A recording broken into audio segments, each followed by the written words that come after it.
Bonjour à vous, chères âmes du passé. Je vous retrouve en ce jour qui correspond pour vous à la fin de l'année 2020. Vous avez, pour la plupart, traversé celle-ci en état de choc. Le monde, tel que vous l'avez connu, a revêtu un aspect étrange, inquiétant, et vous cherchez sans doute à donner du sens à ce que vous avez vécu et que vous vivez encore. Beaucoup d'entre vous ont découvert, à la faveur des événements, des parts d'eux-mêmes qu'ils ignoraient ou retrouvé des rêves enfouis sous les devoirs et les tâches que vous aviez cru indispensables de remplir. Une brèche s'est ouverte en vous et vous contemplez cette dichotomie entre deux univers qui ne collent plus ensemble. Celui du monde qui a prévalu jusque-là et celui de votre monde intérieur qui s'est éveillé à lui-même.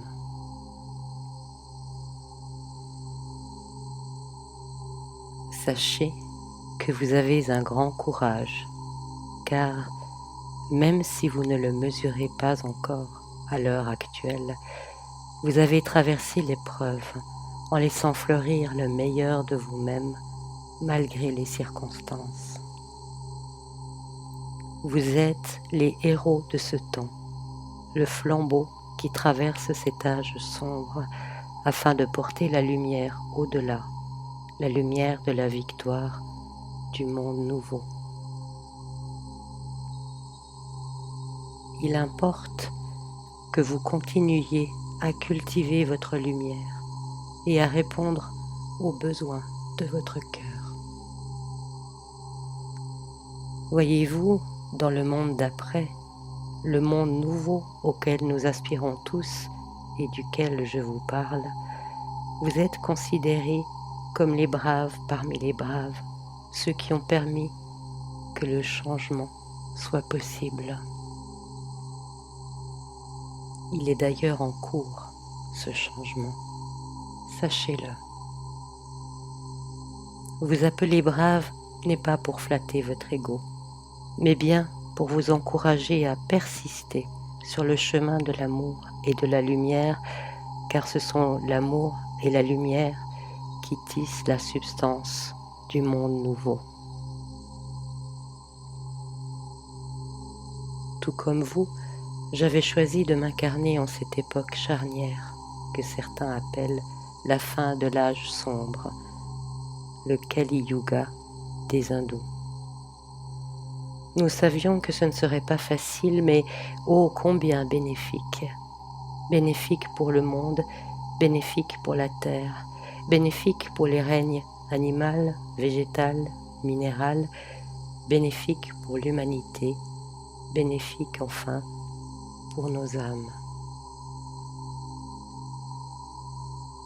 Écoutez ma voix qui traverse les âges pour vous dire que vous êtes dans le vrai, que les souffrances et les difficultés actuelles n'ont qu'un temps, un temps très court, quelques années, ce qui n'est pas grand-chose sur une vie entière, et que la lumière est en train de remporter la victoire à travers vous, grâce à vous. Soyez indulgents avec vous-même lorsque vous vous sentez impuissant, lorsque vous avez peur, lorsque vous doutez. Ces sentiments sont normaux et légitimes, car l'incarnation nous masque notre nature véritable qui est amour, lumière. Ceux qui n'ont ni peur ni doute se mentent à eux-mêmes, ou alors ils ont perdu la connexion à leur âme. Lorsque la peur ou le doute vous saisissent, laissez-les vous traverser sans chercher à les retenir, car la souffrance provient de l'attachement à ceux-ci. N'entretenez pas vos peurs ni vos doutes. Demandez à la lumière de les emporter avec elle, et elle le fera. Vous deviendrez alors une eau claire et pure, transparente et paisible. Chères âmes, je vais vous décrire le monde dans lequel vous êtes sur le point d'entrer dans quelque temps.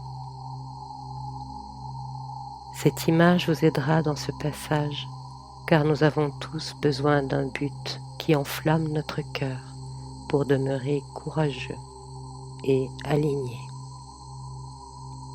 Et, encore une fois, ne croyez pas qu'être courageux soit synonyme d'absence de peur ou de doute. Le courage se mesure à la capacité d'avancer malgré la peur, malgré le doute. Donc, en cette année 2020, le 21 décembre, une porte énergétique s'est ouverte, représentée par la conjonction de deux planètes sur le premier degré du Verseau, Jupiter et Saturne. Ces planètes sont devenues les guides pour l'ère nouvelle et rien ne peut s'opposer à ce qu'elles apportent. Vous êtes sur le seuil d'une nouvelle humanité fraternelle, habitée par la bienveillance et la sollicitude. Ne regardez pas à ce qui va s'effondrer dans le temps que vous vivez actuellement. Regardez à ce que je vous décris dans le temps où je vis à présent. Des communautés de personnes ayant la même résonance énergétique se sont constituées. Ce sont de petits villages ou de petits hameaux où chacun apprécie d'être retourné à une vie simple, proche de la nature. Les grandes villes tentaculaires ont disparu. L'architecture de nos maisons elle-même est proche de la nature, qui épouse dans un élan de bois, de chanvre, de pierre, de briques, de vitres et de mousse. Ne croyez pas que la technologie ait disparu. Elle est toujours présente, mais utilisée avec sagesse et discernement. Une technologie qui recourt à cette mythique énergie libre dont vous vous demandez si elle est réelle ou non. Elle l'est. C'est une énergie tirée de la sphère éthérique de la Terre et du cosmos. Une énergie inépuisable, gratuite et sans danger. Elle permet de chauffer les maisons, d'actionner des véhicules ou des machines, de voyager sur Terre ou dans l'espace. Elle permet aussi de communiquer avec des gens sur Terre, dans l'espace ou même dans d'autres dimensions. Cela se fera dans quelques dizaines de vos années qui ne sont rien en regard de l'histoire de la Terre et des civilisations. L'argent, tel que vous le connaissez, n'existe plus. Pouvez-vous concevoir une société sans argent et ce que cela signifie? Cela signifie que chacun reçoit ce dont il a besoin. Vous aviez un projet similaire qui s'appelait Revenu universel. Il s'agit en quelque sorte de la version améliorée de ce projet. Personne n'est obligé de travailler, car le travail, dont l'étymologie désigne la table du bourreau, le travail tel que vous le connaissez maintenant n'existe plus. Dans le monde nouveau, les gens œuvrent. Ils s'adonnent à leurs talents, ce pourquoi ils sont doués, en y éprouvant un grand bonheur. Si vous êtes libre d'occuper vos journées à ce que vous voulez, beaucoup de métiers artisanaux vont ressurgir. Si vous êtes libre de faire ce pour quoi vous êtes doué, rien ne vous empêche d'être architecte, médecin, épicier, couturière, dessinateur, décorateur, jongleur ou éleveur de chevaux. C'est pourquoi, afin de savoir quels sont vos talents, il était important que vous viviez cette année d'arrêt en 2020 afin de connaître ceci grâce à un retour en vous-même. Si vous ignorez encore quels sont vos talents, ne vous inquiétez pas, cela viendra en même temps que le monde change. Dans le courant de l'année 2021, vous aurez l'opportunité de découvrir l'argent sous une forme différente. Non pas l'argent des banques centrales basées sur la création de dettes, mais des monnaies locales dont certaines existent déjà à votre époque. Des monnaies locales qui viendront remplacer le vieil argent dette du vieux système corrompu. Une monnaie basée sur des biens et des services réels, une monnaie sans intérêt, garantie par des unions de commerçants et sans valeur lorsque thésaurisée, puisque sa valeur n'est reconnue que dans l'échange. C'est ce que l'on appelle une monnaie fiduciaire, du latin fiducia, confiance, c'est-à-dire une valeur de confiance accordée par les utilisateurs comme moyen d'échange et moyen de paiement reposant sur un principe de garantie défendu par tous les utilisateurs au travers d'une institution citoyenne transparente. En effet, même si les systèmes bancaires s'effondrent, la richesse représentée par les terres, les services et les biens continue d'exister. L'argent n'est qu'une contre-valeur. En lui-même, il n'a pas de valeur propre. Vos biens, vos talents et vos connaissances, eux, ont et auront toujours de la valeur. La pauvreté disparaîtra car elle était orchestrée délibérément durant des siècles en ne respectant pas la grandeur de l'âme humaine. Si chacun œuvre à ce qu'il aime et pourquoi il est doué, les systèmes basés sur la compétition et le profit auront complètement disparu. L'économie actuellement est fraternelle et saine. Comme le sang dans l'organisme doit circuler partout pour que nous soyons en bonne santé, l'économie saine circule partout et chacun reçoit ce dont il a besoin. Tant de choses ont changé dans ce monde nouveau. Médecine, théâtre, architecture, économie, comme je viens de le dire, éducation. L'éducation, voilà un point essentiel pour l'épanouissement de l'être humain. L'éducation, dans son sens étymologique du latin exducere, conduire, guider, or, signifie guider l'être dans son développement afin de faire sortir le meilleur de lui, le meilleur de ce qu'il est. L'éducation réelle est à l'opposé du bourrage de crâne, si vous me permettez l'expression. Les outils sont donnés à l'apprenant, adulte ou enfant, afin qu'il puisse exprimer le meilleur de lui-même, le meilleur de sa nature, de qui il est. L'éducation est donnée par des êtres profondément sages, qui connaissent les cycles de la vie humaine dans l'incarnation, les moments propices pour enseigner telle ou telle chose, et comment le faire selon la personnalité de l'apprenant.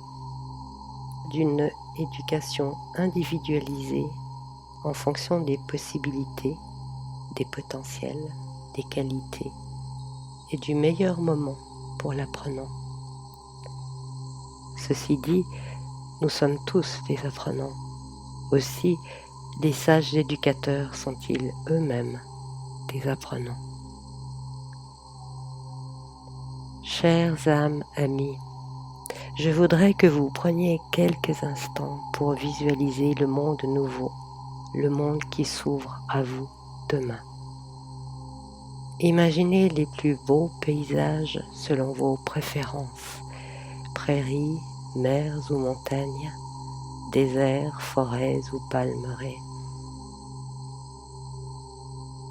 Dans ce décor chatoyant, imaginez de petits hameaux avec des maisons pour la plupart rondes ou en forme de tronc, aux toits couverts de verdure ou de mousse.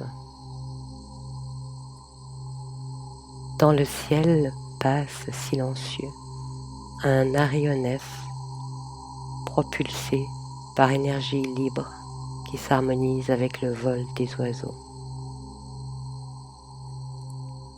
Le soleil distribue sa chaleur et sa lumière avec douceur, et l'air est saturé de petites étincelles blanches qui dansent dans l'air pur. Ces étincelles sont du prana, l'énergie vitale ou éthérique dont nous sommes tous constitués et qui nourrissent notre corps physique et nous donnent la vitalité. Dans le monde nouveau, le prana est visible. Certains le perçoivent déjà dans votre temps actuel, mais bientôt, tout le monde le verra. Bientôt également, tout le monde saura d'expérience que la mort n'existe pas et il s'installera une collaboration merveilleuse entre les défunts et les vivants. Mais ceci est une autre histoire, une histoire à venir dont je vous parlerai une autre fois. Imaginez le hameau dans lequel vous aimeriez vivre. Imaginez votre maison. Comment est-elle construite? À quoi ressemble-t-elle? Est-elle de briques, de pierre ou de bois? Ses murs sont-ils blancs ou naturels? Offre-t-elle un patio intérieur où poussent des arbres fruitiers? Avez-vous constitué un jardin d'hiver ou un potager? Avez-vous une terrasse sur le toit d'où vous aimez contempler la voûte céleste? Quels sont vos animaux de compagnie et quel rapport avez-vous avec eux? Humez la brise douce qui s'est levée. Quel parfum vous apporte-t-elle? Et quelle est votre activité? À quoi œuvrez-vous avec joie et bonheur? Faites-vous partie de ceux qui nous charment de leur musique, de leur chant, de leur sculpture, de leur art de thérapeute, d'astrologue, de géomètre? Imaginez et nourrissez votre imagination de tout l'amour de votre cœur.